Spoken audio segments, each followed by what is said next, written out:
अभी मैं आपके सामने कुछ महर्षि दयानंद जी महाराज ने जो सत्यार्थ प्रकाश में वर्णन किया है उस पर कुछ प्रकाश डालने जा रहा हूँ।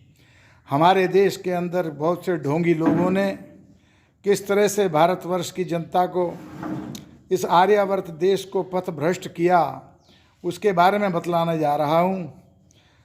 ऋषिवर क्या लिखते हैं एकादशम उल्लास में, वो कहते हैं अपने उसमें, भैरवो भूतनाथस्य इत्यादि पाठ ये लोग करते हैं ढोंगी। मारे मारे उचाटे उच्चाटे विद्वेषय विद्वेषय छिंदी भिंदी छिंदी वशीकुरी वशीकुरु खादे खादे भक्षय भक्षय त्रोटे त्रोटे नाशय नाशय मम शत्रुन वशीकुरु हूँ फट स्वाहा। बोलो इन मूर्खों से पूछे ये किस वेद का मंत्र है जो ये तुमने यहाँ पर ये जनता को भटकाने के लिए, उनको गलत मार्ग पर ले जाने के लिए प्रयोग किया है। इत्यादि इन मंत्रों को जपते मद्य मांस आदि यथेष्ट खाते पीते और भ्रिकुटी के बीच में सिंदूर रेखा देते हैं। कभी कभी काली आदि के लिए किसी आदमी को पकड़कर मार डालते हैं और उसका मांस भी खा जाते हैं। जो कोई भैरवी चक्र में जावे और मद्य मांस न पीवे न खावे तो उसको मार होम कर डालते हैं। उनमें से कुछ अघोरी होते हैं जो मनुष्य का मांस खा जाते हैं, यहाँ तक कि मलमूत्र भी खा जाते हैं। एक चोली मार्गी और बीज मार्गी भी होते हैं जो चोली मार्ग वाले एक गुप्त स्थान व भूमि में एक स्थान बनाते हैं।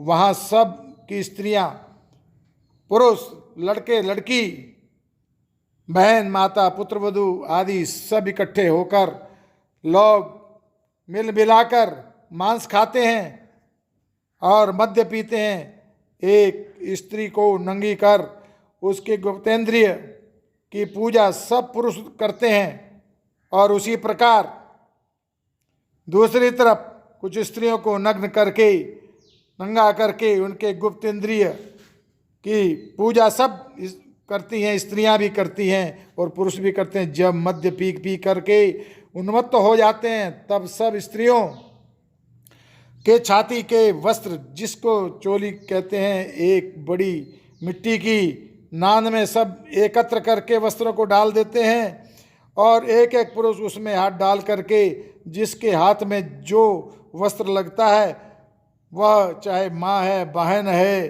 कन्या है, पुत्रवधू है, कोई भी क्यों न है, और वे स्त्रियां उसमें आपस में जो हैं कुकर्म करते हैं। जो वस्त्र जिसके हाथ लगता है वो उस समय के लिए उसकी स्त्री बन जाता है। आपस में कुकर्म करते, आपस में नशा करते, लड़ते भिड़ते और प्रातःकाल कुछ अंधेरे में ही अपने अपने घर को वापस लौट जाते और माता माता, कन्या कन्या और बहन बहन और पुत्रवधू पुत्रवधू बन जाते। इस प्रकार से ये बीज मार्गी स्त्री पुरुष के समागम कर जल में वीर्य को डाल करके मिलाकर उसको पी जाते हैं। ये पामर ऐसे कर्मों की मुक्ति के साधन मानते हैं और इसके साथ ही विद्या विचार सज्जन आदि सब कर्मों से रहित हो जाते हैं। ऐसे दुष्टों से तो बच कर के चलने के लिए ही ऋषिवर महाराज ने सत्यार्थ प्रकाश को लिखा और इसमें सब कुरीतियों का भंडाफोड़ किया है। इसी भंडाफोड़ को करने के लिए मैंने कुछ शब्द आपके सामने प्रस्तुत किए हैं।